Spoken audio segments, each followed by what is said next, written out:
আসসালামু আলাইকুম সবাইকে। আমি সচরাচর লাইভে যাই না। আমি দীর্ঘদিন ব্যক্তিগত পর্যায়ের কথাবার্তা বলা আমি কম বলি, সেখানে অ্যাক্টিভিটিতে আমি ফোকাস করছি।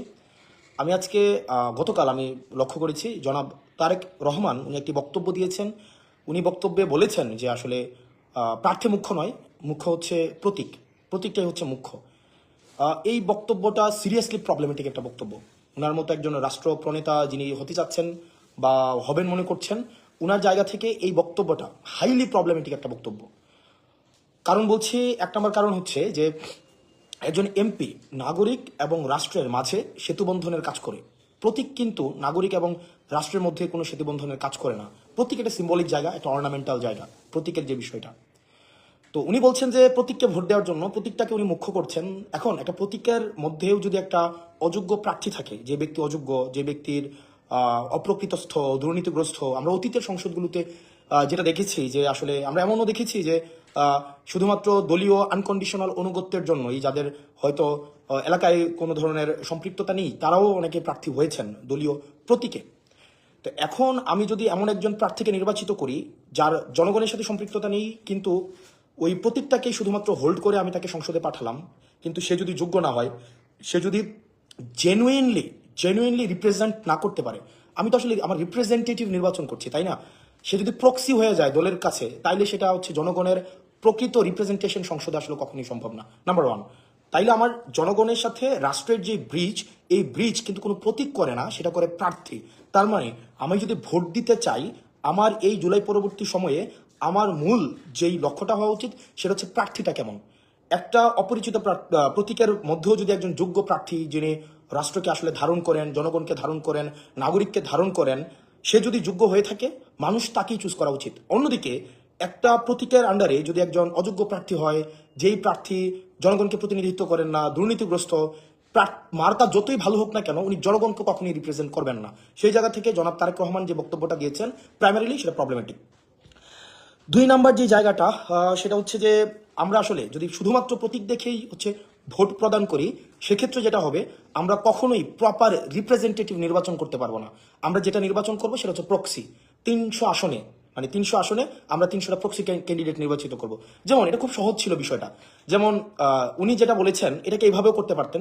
300 আসনে শুধু প্রতীকটা দিয়ে দিতে পারতেন, যে আপনারা প্রতীকে, যেটা পিআর সিস্টেমের কথা বলছেন, পিআর সিস্টেম, এটা হইলেই তো হইতো। যে আপনি, আমি কিন্তু পিআর এর পক্ষে না, মানে উনার কথা অনুযায়ী উনি যেই সিস্টেমটার কথা বলছেন, সেটা হচ্ছে অনেকটা এরকম যে আপনারা প্রতীককে ভোট দেন, প্রতীককে ভোট দিলে প্রতীকটা যদি নির্বাচিত হয়, তাহলে 300 আসনে আমি পরবর্তীতে আমার নিজের মতো করে আমি প্রার্থী দিয়ে দিলাম। মানে এটা হইলেও কিন্তু হইতো।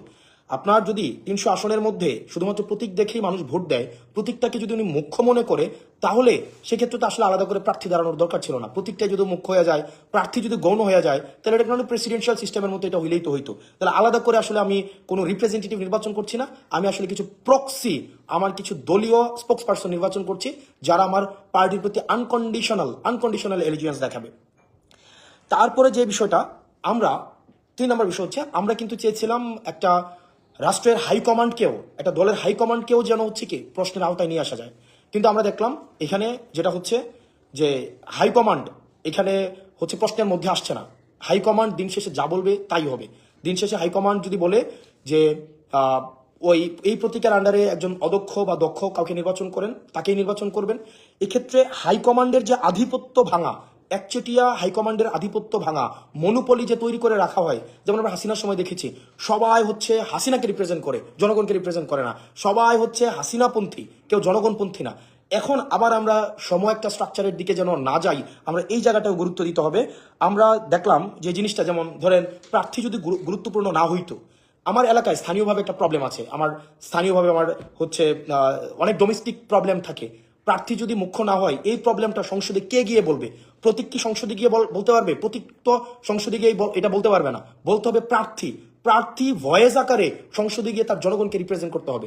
কিন্তু আনফর্চুনেটলি আমরা দেখলাম সেখানে প্রতীককে ফোকাস দেওয়ার মধ্য দিয়ে প্রার্থীর যে এজেন্সি, সেই এজেন্সিটাকে আসলে নাই করে দেওয়া হচ্ছে, যেটা সিরিয়াসলি প্রবলেমেটিক। এবং দিন শেষে আমি যদি ফোন দেই, প্রতীক কিন্তু আমার ফোন রিসিভ করবে না। জনগণ যখন আজকে একটা সমস্যায় পড়বে, স্থানীয়ভাবে অবকাঠামোগত সমস্যা, ইনফ্রাস্ট্রাকচারের যে প্রবলেম, এডুকেশনের প্রবলেম, হেলথের প্রবলেম, আমাদের পলিসিগত জায়গা থেকে যা সমস্যায় থাকুক না কেন, দিন শেষে আমি যখন কল দিব, কোনো প্রতীক কিন্তু আমার ফোনটা রিসিভ করবে না। ফোনটা রিসিভ কিন্তু আমার প্রার্থীকেই করতে হবে, প্রার্থীকেই এসেই কিন্তু সমস্যার সমাধান করতে হবে। তাহলে যদি প্রার্থী যোগ্য না হয়ে থাকে, তাহলে কিভাবে প্রার্থী আমার সংসদে প্রতিনিধিত্ব করবে? এই ব্যাপারটা আসলে প্রবলেমেটিক। দিন শেষে আমরা চেয়েছিলাম সংসদে 70 অনুচ্ছেদের মানে সংস্কার ঘটুক, অর্থাৎ দলের প্রতি যে একটা আনকন্ডিশনাল একটা সমর্থন থাকে, দলের প্রতি দল যে সিদ্ধান্ত নেয় সেই সিদ্ধান্তে আমরা কখনোই দেখা যায় দলীয় যারা আছে তারা কখনোই বিরোধিতা জানাতে পারে না। তো তারেক রহমান আজকে যে বক্তব্যটা দিয়েছেন, গতকাল যে বক্তব্যটা দিয়েছেন যে প্রতীকী মুখ্য, প্রার্থী মুখ্য না, এটার মধ্য দিয়ে এটাই স্পষ্ট হয় যে উনি 70 অনুচ্ছেদ থেকে আসলে বের হইতে চান না। অর্থাৎ উনার যেই এমপিরা নির্বাচিত হবে, উনার আন্ডারে যে এমপিরা নির্বাচিত হবে, আনকন্ডিশনালি উনাকে সাপোর্ট করবেন। যে ডিসিশনই হোক না কেন আনকন্ডিশনাল ওনাকে সাপোর্ট করবেন। ইন্টারনাল যে ডেমোক্রেসি থাকে, পার্টির ইন্টারনাল যে ডেমোক্রেসি, সেই ডেমোক্রেসি হোক কখনো সংগঠিত হবে না। আপনার একটা দলে যদি ডেমোক্রেসি না থাকে, সেই ডেমোক্রেসি কখনোই রাষ্ট্র আকারে কখনো রিফ্লেক্টেড হবে না। তো তার মানে গতকালের যে বক্তব্যটা উনি দিয়েছেন, ওনার জায়গা থেকে আমাদের প্রত্যাশা অনেক বেশি যে ওনার যে বক্তব্য যে প্রার্থী মুখ্য না, মুখ্য হচ্ছে প্রতীক, এটা হাইলি সিরিয়াসলি প্রবলেমেটিক এবং ভবিষ্যতের জন্য এটা একটা আশঙ্কাজনক যে আমরা কি আসলে আবার একটা এককেন্দ্রিক শাসন ব্যবস্থার দিকে যাচ্ছি, যেখানে হাইকমান্ডই হচ্ছে সর্বসর্বা হয়ে উঠবে। হাইকমান্ডকে কখনো কোনো প্রশ্ন করা যাবে না। হাইকমান্ড দিন শেষে যে সিদ্ধান্ত দিবে সেই সিদ্ধান্তটাকে মেনে নিতে হবে। হাইকমান্ড দল নিয়ে যে সিদ্ধান্ত নিবে সেই সিদ্ধান্তটাকে আসলে আমাদের মানতে হবে। দিন শেষে যদি প্রার্থীর যদি এজেন্সি না থাকে, সেই প্রার্থী কখনোই ওই ডোমেস্টিক পলিসির রিপ্রেজেন্টেশন কখনোই সংসদে গিয়ে করতে পারবে না। সেজন্য নির্বাচনের জন্য প্রতীক যেমন গুরুত্বপূর্ণ, একই সাথে সাথে প্রার্থী হিমসেলফ ইজ ভেরি ইম্পর্টেন্ট। কারণ প্রার্থী কোনো অ্যাবস্ট্রাক্ট বিষয় না, প্রার্থী হচ্ছে খুবই ভিজিবল একটা বিষয়। একটা চোর বাটপার, একটা দুর্নীতিগ্রস্ত মানুষ একটা দলের একটা প্রতীকে নিয়ে আসলে মানুষ শুধুমাত্র প্রতীকটা দেখেই ভোট দেওয়া উচিত না, বরং প্রার্থীর ব্যক্তিগত সক্ষমতা, ব্যক্তিগত দেশপ্রেম, ব্যক্তিগত যোগ্যতা, ব্যক্তিগত সামর্থ্য, ব্যক্তিগত পলিসি মেকিং এর ক্যাপাসিটি দেখেই ভোট দেওয়া উচিত। সেজন্য আমরা সারা বাংলাদেশে সবাইকে আহ্বান জানাবো, শুধুমাত্র মার্কা নয়, আবার শুধুমাত্র প্রার্থী নয়, একটা ভালো মার্কা এবং একটা ভালো প্রার্থী, দুইটার সমন্বয়ে আপনার ভোট, যাকে ইচ্ছে আপনি তাকে ভোট দেন, কিন্তু প্রার্থী দিন শেষে আপনার প্রতিনিধিত্ব করবে, মার্কা সংসদে আপনার প্রতিনিধিত্ব করবে না। ধন্যবাদ সবাইকে, আবার আপনাদের সাথে দেখা হবে। সালাম আলাইকুম।